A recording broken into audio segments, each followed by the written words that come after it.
एक मुलाकात ऐसी शख्सियतों के साथ जिन्होंने दिया है अपने जीवन को एक नया मुकाम। रूबरू कराएंगे ऐसी कुछ हस्तियों के साथ एक खास शख्सियत के साथ मुलाकात। जयदेव पटेल के साथ नंबर 1 इंडिया न्यूज पर रात। नमस्कार व्यूअर्स, मैं हूं जयदेव पटेल और आप देख रहे हैं नंबर 1 इंडिया न्यूज। आपका एक बार फिर स्वागत है एक खास शख्स के साथ मुलाकात प्रोग्राम में। आज हमारे साथ खास मेहमान है अर्थशास्त्री professor V Upadhyay. Professor V Upadhyay, आपका बहुत बहुत स्वागत है आज के हमारे प्रोग्राम में। Okay, thank you very much. Professor V Upadhyay, आपसे मेरा पहला सवाल है कि पेट्रोल डीजल के दाम आउट ऑफ कंट्रोल हो गए हैं। 10 दिन में से 90 बार बढ़े दाम, कैसे देखते हैं आप? हाँ, तो ये काफी एक्सपेक्टेड था।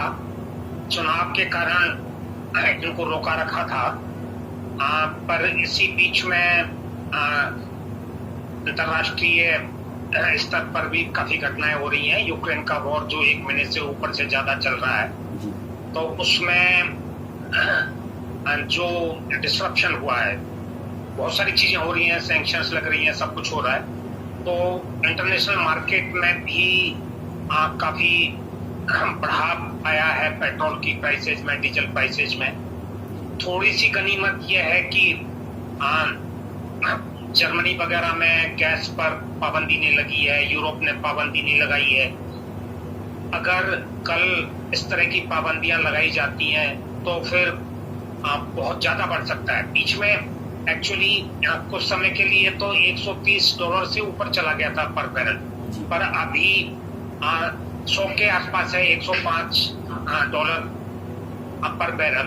लेकिन अनसर्टेनिटी तो बहुत ज्यादा है, कभी भी कुछ भी हो सकता है। तो उसके कहते ये जो सिचुएशन है अंतर्राष्ट्रीय बाजार में, तो उसका इफेक्ट है। लेकिन साथ साथ हमें ये भी देखना है कि हमारे यहाँ पर जो दाम है, तो उसमें करीब 50% शेयर टैक्सेज का होता है। तो जैसे मान लो हम 100 रुपए का पेट्रोल खरीदते हैं तो 50 रुपए उसमें टैक्स होते हैं। अब उसमें सेंटर का टैक्स होता है, मान लो 30-35 रुपए सेंटर का होता है, 15-20 रुपए स्टेट्स का होता है। तो सरकार को एक बैलेंस बनाने की कोशिश करनी चाहिए। ऐसा नहीं कि सारा का सारा बर्डन जनता पर ही थोप दिया जाए। टैक्सेस कम किए जा सकते हैं, क्योंकि अगर पेट्रोल के दाम अगर इतने बढ़ रहे हैं तो उससे हर चीज अफेक्टेड होती है। ट्रांसपोर्ट अफेक्टेड, हर बाजार में जो सामान आता जाता है तो उसमें डीजल का उपयोग होता है। तो इस तरह से एक बैलेंस वाली बात सरकार को सोचनी चाहिए कि पूरी अगर मान लो इंटरनेशनल मार्केट में जो वृद्धि हो रही है उसको पास नहीं करना चाहिए। टैक्सेज में कमी करके भी कुछ राहत लोगों को दी जा सकती है। प्रोफेसर वी उपाध्याय, ये पूरी बात हो रही है पेट्रोल डीजल पर टैक्स की। एक होता है कच्चे तेल की कीमत, और बाजार उसको तय करेगा पेट्रोल डीजल कीमतें क्या होंगी और कितनी होगी, और उसी अनुपात में हम जानते हैं लगभग उतना ही टैक्स भी है उस पर। ये जो टैक्स का कंपोनेंट बढ़ा है साल दर साल, आपको इस तरीके का जो टैक्सेशन मानते हैं, और क्या अब ये भारत की मजबूरी हो गई है कि सारा टैक्स जो है वो पेट्रोल डीजल से ही होगा? हाँ, तो ये एक प्रॉब्लम हो गई है ना। सरकार टैक्स इकट्ठा करने के दूसरे तरीके भी हो सकते हैं। जैसे अब ये एक अंतर्राष्ट्रीय प्रॉब्लम है कि अमीरों पर टैक्स लगाने वाली बात थी, चाहे 1-2 साल के लिए लगाते। अमेरिका में भी ये मुद्दा भी चल रहा है कि बिलियनर्स पे, जो बहुत पैसे वाले लोग हैं, उन पर थोड़ा सा टैक्स बढ़ा, लेकिन वहां भी रेजिस्टेंस है। हमारे यहाँ तो कोशिश भी नहीं की गई है। तो बहुत जैसे हम लोगों ने देखा है कि कोरोना काल में जो हमारे यहाँ बिलियनर्स की वेल्थ है वो कितना बढ़ गई है, उसमें कितना इजाफा हुआ है। तो एक इमरजेंसी माननी चाहिए। कई सारी प्रॉब्लम्स आ गई हैं। कोरोना की प्रॉब्लम तो हमने 2 साल से झेल ही रहे हैं, और फिर ये लड़ाई जो चल रही है वो भी आ गई है। तो इमरजेंसी सिचुएशन को देखते हुए टैक्स एक अर्जेंट सिचुएशन मान के कुछ टैक्स जो जिनको बहुत मुनाफा हुआ है, स्टॉक मार्केट्स में हुआ है, या जिस तरह से जो वेल्थ में वृद्धि हुई है, तो वो तरीके भी सोचने चाहिए।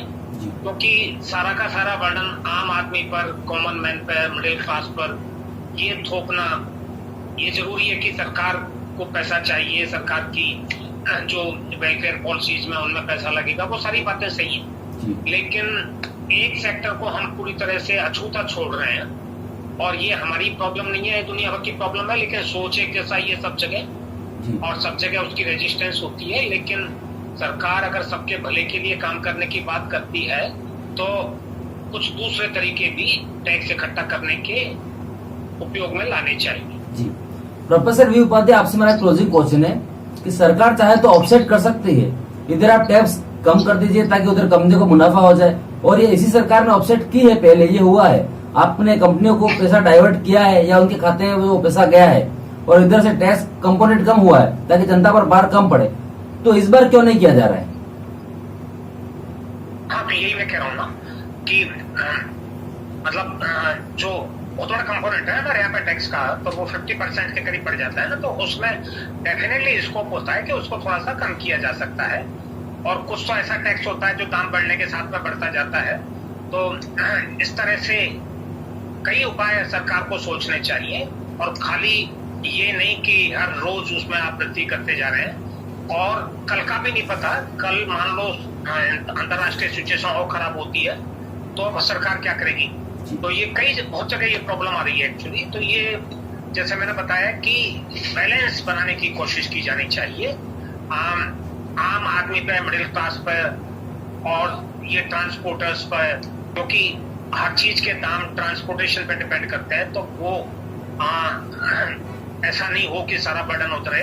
और दूसरी तरफ ये भी एक बात है एक्चुअली में, जो अंतर्राष्ट्रीय प्रेशर हमारी सरकार पे पड़ रहा है उसको भी सरकार को क्लियरली कहना चाहिए कि हम किसी के दबाव में नहीं आएंगे। हमें जहां सस्ता ऑयल मिलेगा, पेट्रोल मिलेगा, डीजल मिलेगा, हम वहां से खरीदेंगे। सरकार को खुल के ये चीजें बोलनी चाहिए। दबे दबे रहने से कोई फायदा नहीं होता।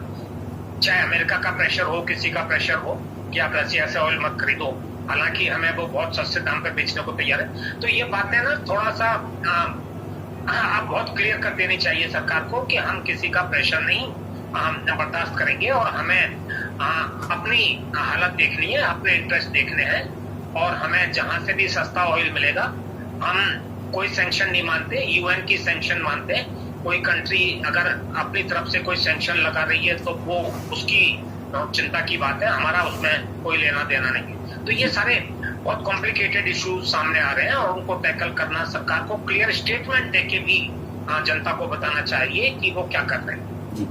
प्रोफेसर वी उपाध्याय, आपने नंबर 1 इंडिया न्यूज़ के लिए समय निकाला, उसके लिए आपको बहुत बहुत